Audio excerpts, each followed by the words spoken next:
এটা তো ওরা এক প্রকার মস্ত বড় অন্যায় করতেছে।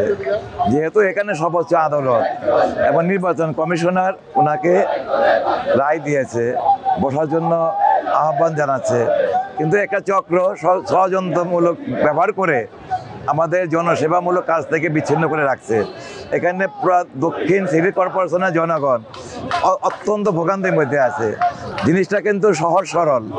ওনাকে সর্বোচ্চ আদালত নির্বাচন কমিশনার ঘোষণার পরও কেন ওনাকে শপথ বাক্য করতেছে না, এটা একটা ষড়যন্ত্রমূলক আচরণ করছে।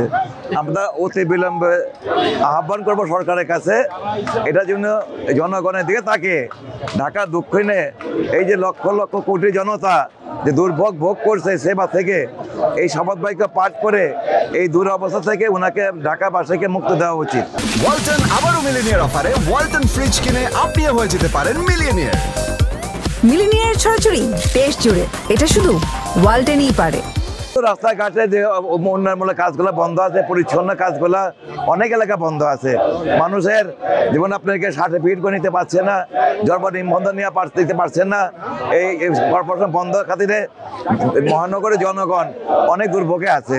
দুর্ভোগে বলতে শেষ বলতে কিছু নেই, অনেক দুর্ভোগ।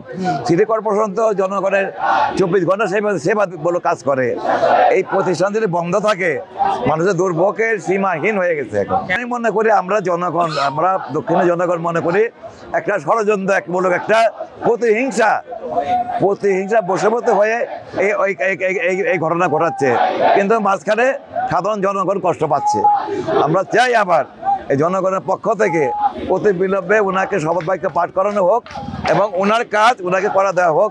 ঢাকা দক্ষিণের জনগণ সুস্থভাবে বাস করতে পারবে। এখন যেহেতু মশা যে উপদ্রব বাড়ছে, সিটি কর্পোরেশন সেভাবে কাজ করতে পারছে না। আপনি দেখেন ডেঙ্গু যে বেড়ে যাচ্ছে, চিকুনগুনিয়া বেড়ে যাচ্ছে। এই কর্পোরেশনের কাজ হলে বেশি এখানে। এখন কর্পোরেশন বন খুলে কাজ করবে। আমরা অতি বিলম্বে ওনাকে শপথ বাক্য পাঠ করার জন্য অনুরোধ জানাচ্ছি।